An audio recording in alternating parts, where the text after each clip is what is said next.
Here are 13 moments when critics accused Meghan of disrespecting Queen Elizabeth II, and some of them caused serious controversy. And do not skip number 10, because that one sparked a whole different level of debate around the palace. You have probably seen this first clip. In Harry and Meghan's Netflix documentary, released only months after the Queen's death, Meghan demonstrated the deep curtsy she gave when first meeting Queen Elizabeth. I'm not a fan of hers at all, and I think she's very disrespectful to the Queen that we just spoke about, who's such a great woman, who's such a great person.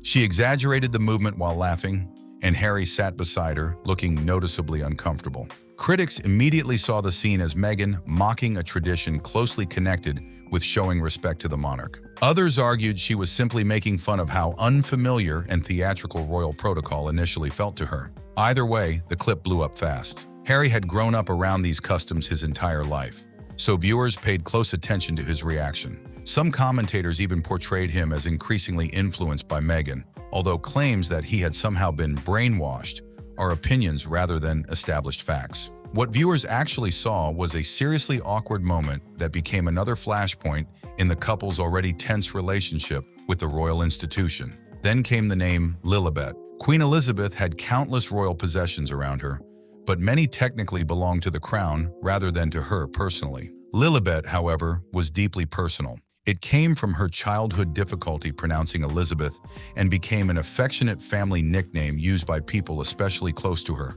including Prince Philip. So when Harry and Meghan named their daughter Lilibet Diana, the decision immediately created controversy. I'm starting to realize this is a big deal. I mean, Americans will understand this. We have medieval times, dinner and tournament. It was like that. Like I curtsied as though I was like, pleasure to meet you, Your Majesty. Like, was that okay? The couple maintained that Harry had spoken with his grandmother before announcing the name, but later reporting claimed the Queen was angry over public suggestions that she had given her blessing.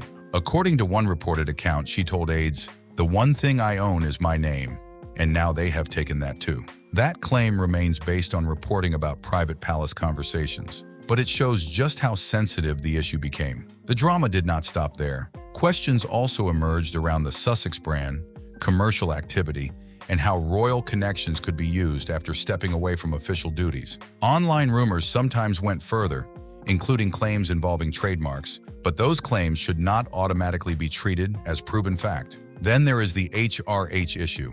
When Harry and Meghan stepped back as senior working royals in 2020, Buckingham Palace announced that they would no longer use their HRH styles because they were no longer working members of the royal family. That distinction mattered a lot. Critics later pointed to occasions when Meghan's HRH styling reportedly appeared on correspondence or gifts, and argued that this went against the spirit of the agreement. That the late Queen told aides after the Sussexes, that's Meghan and Harry, chose the name Lilibet for their daughter. I don't own the palaces or the paintings, only my name. And now they've taken that. I know that's an incredibly sad comment. And I think one of the reasons was that it was discovered that Meghan, even before Lilibet was born, had taken out the names officially so that she could use them to buy things, to identify. But saying she secretly planned to keep using the title purely to make money goes beyond what the public evidence establishes. What can be said is that every appearance of royal styling after Megxit became headline material because the Sussexes' relationship with their titles was already under a microscope. Another controversial moment happened during Meghan's first joint engagement with the Queen in Cheshire in 2018. The Queen had invited Meghan to travel overnight aboard the royal train, a privilege that showed just how quickly Meghan was being welcomed into major royal duties. But cameras caught an awkward moment when Meghan appeared uncertain about who should enter a waiting car first. She asked the Queen about her preference, and the Queen allowed Meghan to enter before her. Critics still seized on the footage and accused Meghan of breaking royal etiquette. Yet the video itself suggests confusion rather than some clear attempt to disrespect the monarch. Meghan Markle, she's sparked more outrage after publishing a message addressing herself as Your Royal Highness, despite her and Harry having agreed to stop using their royal titles after they quit the royal family and left the United Kingdom. What's going on here? You can't have these titles if you're not going to put in the work, if you're not going to be a working royal. In royal life, though, even a few seconds of uncertainty can become a full-blown story. The wedding brought even more tension. Queen Elizabeth supported Harry and Meghan's huge 2018 royal wedding, an event watched around the world. Later accounts claimed there had been friction behind palace doors over wedding preparations, including Meghan's dress and whether the Queen had been shown it beforehand. Elizabeth Anson, the Queen's cousin, was later cited by biographer Sally Bedell Smith as a source for claims that the Queen had concerns during the run-up to the wedding. Those accounts painted a picture of a monarch worried about how events were unfolding. But because these details come from recollections and private conversations reported later, they should not be presented as if the public witnessed them firsthand. Still, the story landed hard with critics. From their perspective, if the monarchy was helping stage one of the biggest weddings on the planet, keeping the Queen informed about major details would have been basic royal courtesy. Supporters of Meghan, meanwhile, would argue that wedding planning was chaotic, and that later accounts have often framed every disagreement in the worst possible way. Harry and Meghan are the new Fergie and Andrew. They cheapen the crown. The only thing HRH stands for in association with Meghan Markle is her ruthless homewreckerness, I guess. But I do not think that Meghan Markle should be utilizing the title. I think that this is just her way of trying to remind the world that she, for 18 months, was a royal. Then came another controversy in September 2024. Around the second anniversary of Queen Elizabeth's death, Meghan attended an event connected with Oprah Winfrey's book club shortly before the anniversary, and photographs of her smiling and socializing circulated online. Critics called the timing insensitive and argued that Meghan should have publicly acknowledged the anniversary instead. But attending an event near the date does not prove that she was deliberately trying to overshadow the Queen's memory. There is also no rule requiring every family member to make a public statement on an anniversary of a death. Even so, because of Meghan's history with the royal family, the optics were always going to get people talking, and the tension reportedly stretched back to before the wedding. When Meghan's relationship with her father, Thomas Markle, became a massive media story, reports say Queen Elizabeth and palace officials wanted to help contain the situation. According to later accounts, palace staff encouraged Meghan to repair or better manage communication with her father. Meghan apparently preferred to handle the matter herself, rather than follow the palace's proposed approach. Critics interpreted that as dismissing advice from the Queen and experienced courtiers. From Meghan's perspective, however, this involved an intensely personal and complicated family relationship, so refusing palace intervention does not automatically prove disrespect. That difference is important because the royal drama was rarely as simple as one side being completely right and the other completely wrong. What made these moments explosive was the clash between strict palace expectations, private family tensions, and Meghan's determination to handle major decisions on her own terms. And this next one might be one of the most controversial moments of them all. Meghan was entering a royal world packed with traditions, rules, and expectations. So Queen Elizabeth reportedly wanted to make that transition easier by offering her guidance and support. But in a new interview with the Sunday Times, Sophie, the Countess of Wessex, recalls trying to help Meghan navigate her public struggle with the royal family. She tells the outlet, quote, "We all try to help any new member of the family." According to royal biographers and reports, Meghan did not embrace all of the palace guidance being offered. That reportedly surprised the Queen, especially when comparisons were made with Sophie, Duchess of Edinburgh, who had successfully adjusted to royal life over the years. Critics painted it as two completely different approaches. Sophie learned how the system worked,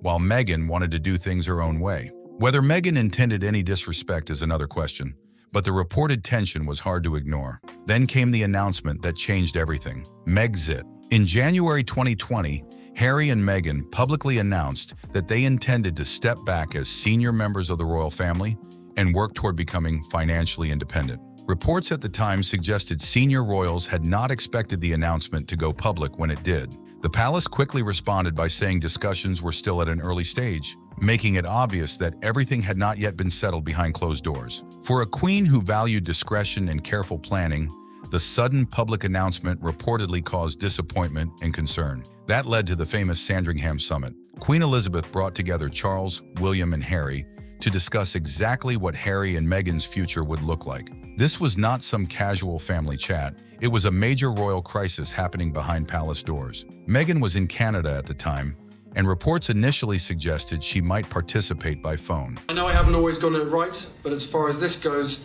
there really was no other option.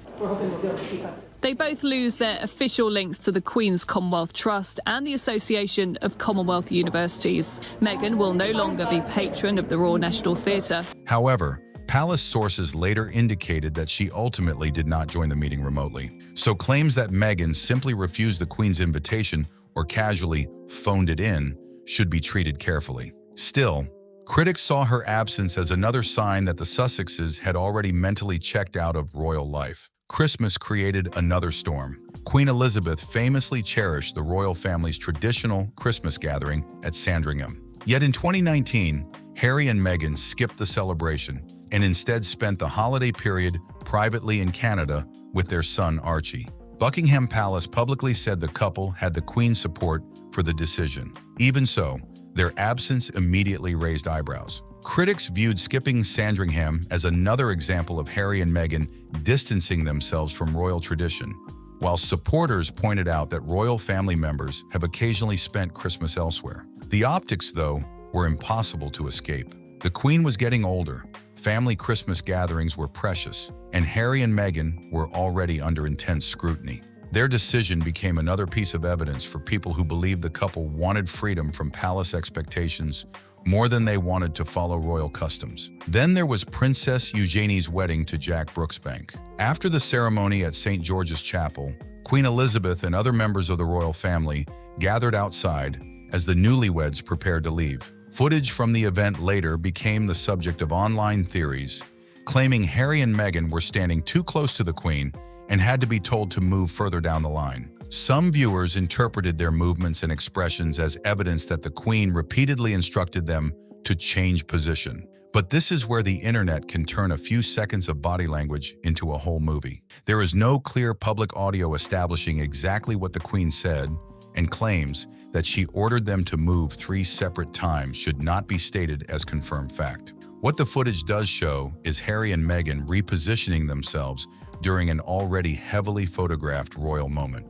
Critics still jumped on it, arguing that experienced royals should have understood the order of precedence without needing any direction. Meghan's facial expression also became a talking point online, although claiming to know exactly what she was thinking from her face alone would be pure speculation. And then came a controversy with timing that practically guaranteed headlines. Around what would have been Queen Elizabeth II's 100th birthday on April 21, 2026, Meghan's lifestyle brand became part of another online argument involving products associated with her children and their names. Because Meghan and Harry's daughter is named Princess Lilibet Diana, any use of Lilibet immediately attracts attention due to its deeply personal connection to Queen Elizabeth. The nickname had followed Elizabeth since childhood and was famously used by close members of her family. Online critics argued that commercial activity involving the name around the Queen's centenary felt insensitive. Others went much further and claimed the timing was deliberately designed to provoke the royal family.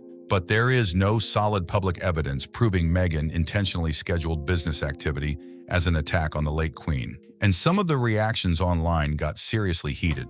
One Reddit user reportedly wrote, "It is 100% about trolling the royal family on the Queen's birthday. She does not care if she sells a single candle." That is one person's opinion, not proof of Meghan's intentions, but it shows exactly how suspicious some royal watchers had become of virtually every Sussex move. And that is what makes this entire story so messy. Across these 13 moments, some incidents were genuine clashes with royal customs, while others were built around reports, interpretations, body language, and accusations that remain disputed. But one thing is undeniable: the relationship between Harry, Meghan, and the royal institution created controversy on a scale the monarchy had rarely experienced. So now I want to hear from you. Out of these 13 moments, which one do you think crossed the line the most? Or do you think some of these accusations against Meghan have been blown way out of proportion? Drop your comments down below and tell me exactly what you think. If you enjoyed the video, make sure to like, subscribe, and share it with someone who follows the royal drama.